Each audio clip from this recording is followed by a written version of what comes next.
Good morning, beautiful people. Good morning.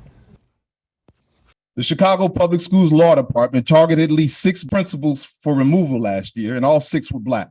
One of the 3 best examples of the law department's malfeasance in conducting these investigations is the case Investigator Kelly Tarrant concocted against Principal Abdul Muhammad.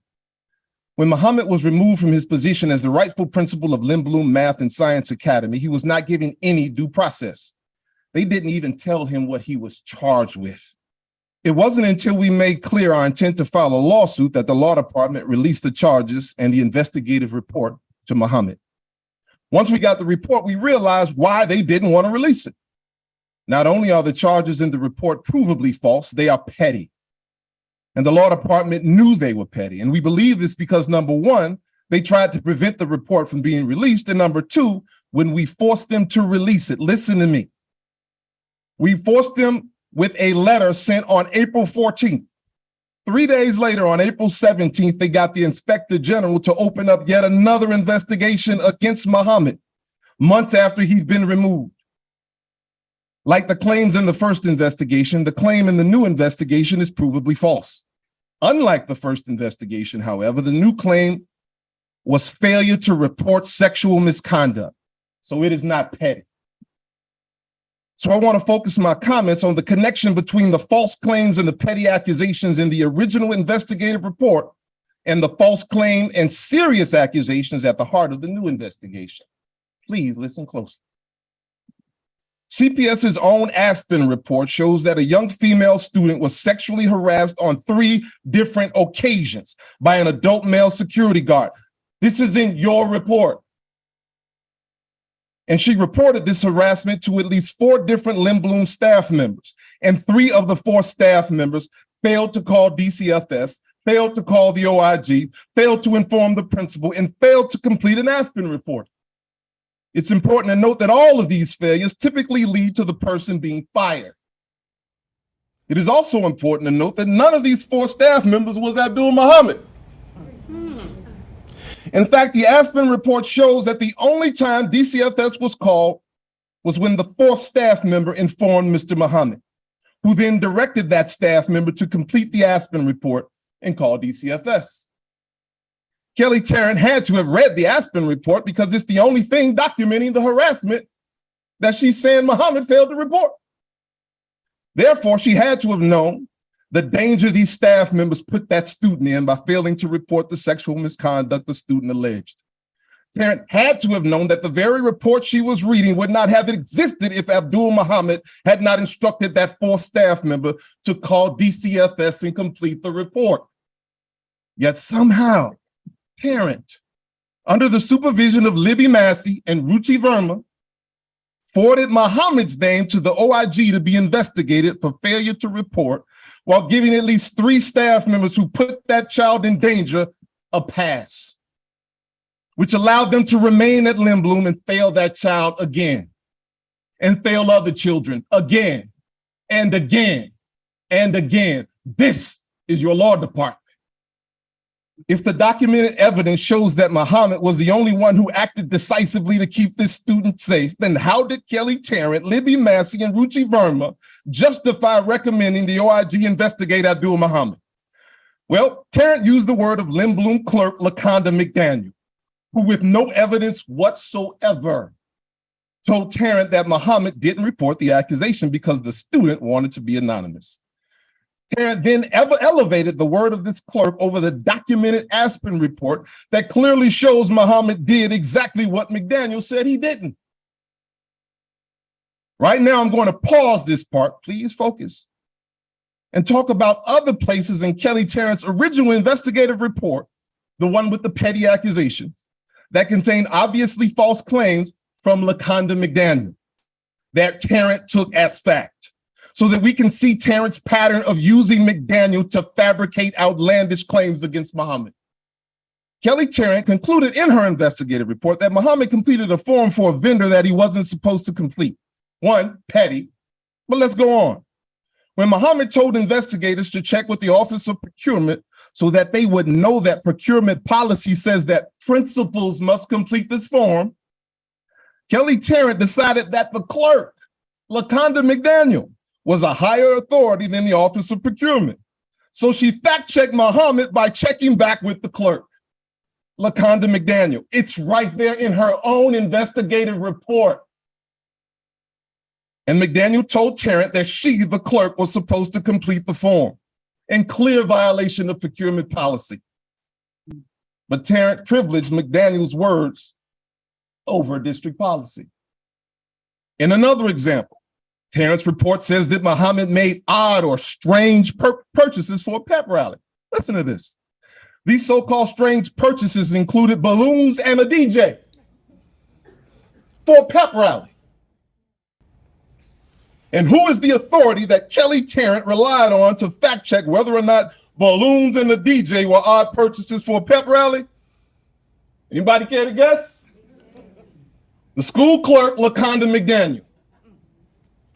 Another claim fabricated by LaConda McDaniel from the pep rally was that one of the entertainers Muhammad invited told students to follow her on Cash App.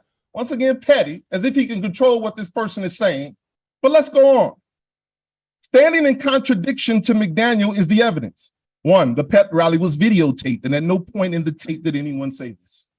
Two, multiple witnesses verified it, but the law department wouldn't interview them, including the person they claim said it, the vendor.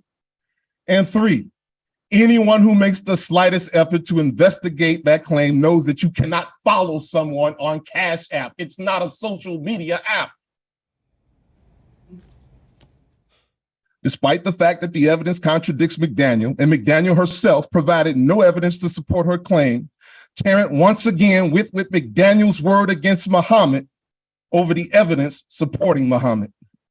Her word over evidence, again and again and again. Many of you are aware that one of Tarrant's star witnesses against Abdul Muhammad is Christina Davis, who admitted in an email that she put school fundraising money in her personal bank account and had no intention of returning it. What may have escaped you is that Christina Davis could not have stolen that money without the school clerk, LaConda McDaniel, turning a blind eye when Davis failed to turn in fundraising reports. Follow me. As many of you also know, there's a documented record that Mr. Muhammad discovered this theft and put in systems and structures to stop it, thereby giving LaConda McDaniel a motive to lie to investigators about Muhammad. This is the record of LaConda McDaniel. Of the more than 80 verifiably false statements in Tarrant's report, McDaniel told the most lies. Since McDaniel had proven herself to be so reliable in saying whatever Tarrant needed her to say to back up the petty charges, Tarrant turned to her again when she needed someone to contradict the written record on the serious charge. The record shows that Muhammad was the only person who followed the district's sexual misconduct reporting requirements, but Tarrant needed someone to say he didn't. Again, record shows he did. Tarrant needed a word that he didn't. Not evidence, just a word. And in an unbelievable twist, it was particularly monstrous of Tarrant to use LaConda McDaniel's accusation against Principal Muhammad because the Aspen report clearly shows that one of the three people the student went to with the sexual misconduct allegation was, guess who? LaConda McDaniel.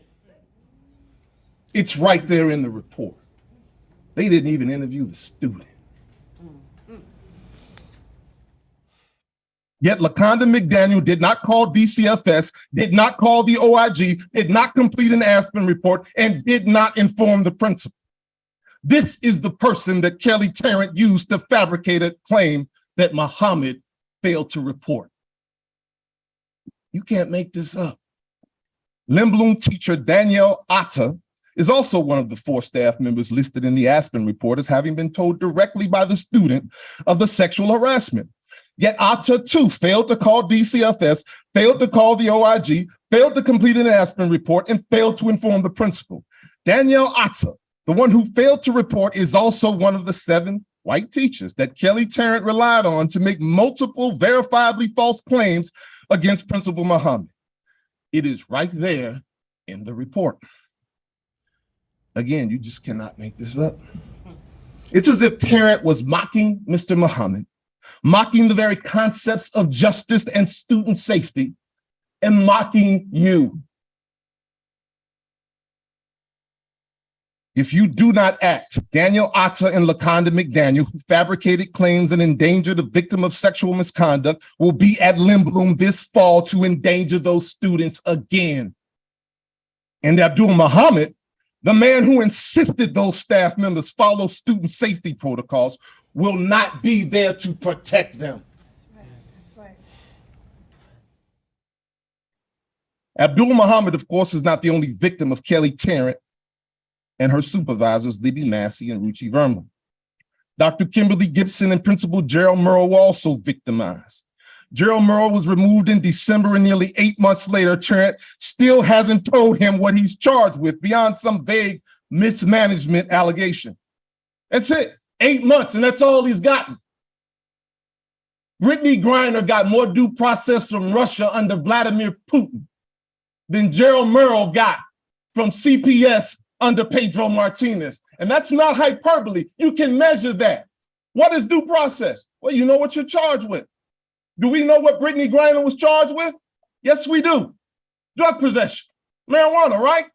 She knows. Do we know what Gerald Murrow's charged with? Gerald Murrow doesn't even know what Gerald Murrow is charged with. Based on what we've seen with Muhammad and Gibson, in all likelihood, she hasn't released the report because the accusations are provably false, petty, and she's still looking for something to pin on him. In response to our accusations of discrimination, CPS released a statement saying that over 40% of principals are Black. They forgot to mention that CPS management doesn't select most principals. Local school councils are the ones that selected most of those Black principals, and then management and the law department come in to fire those Black principals selected by those local school councils.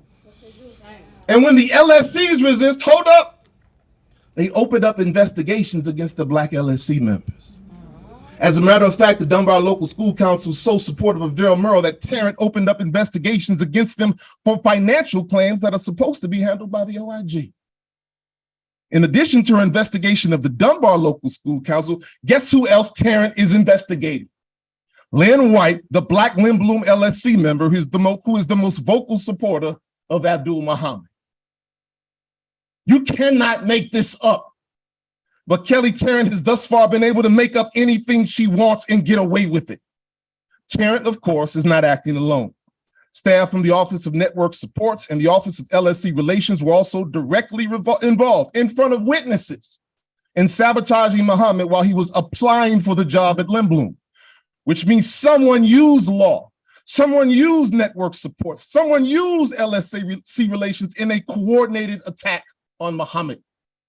There's also evidence of coordinated attacks at Dunbar and Tubman. The only person who has the authority to direct all three of those departments is the CEO, Pedro Martinez. I'm not asking you to believe me. I'm asking you to investigate.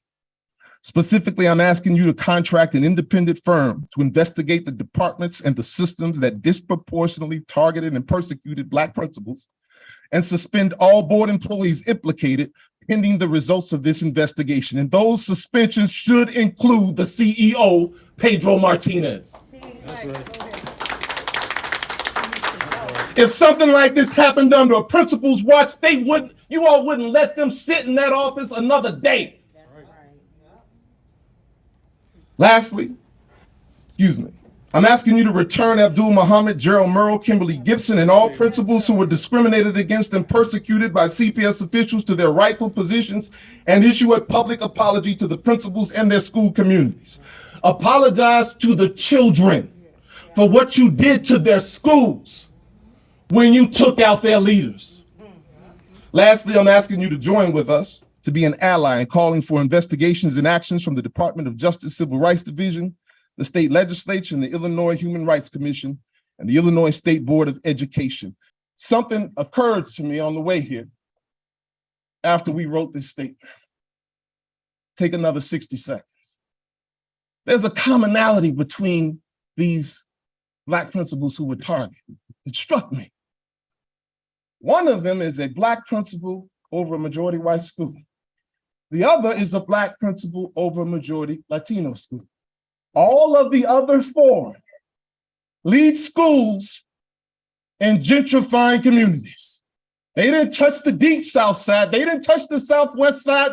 All of them are leading schools in gentrifying communities. So this goes way beyond Kelly Tarrant and the law department. They are just tools, right? When you see an orchestra playing together, there must be a conductor, right? And these different departments are all playing together to target Black principals to destroy Black communities.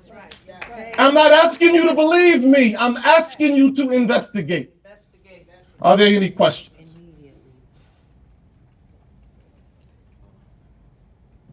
Thank you. Thank you.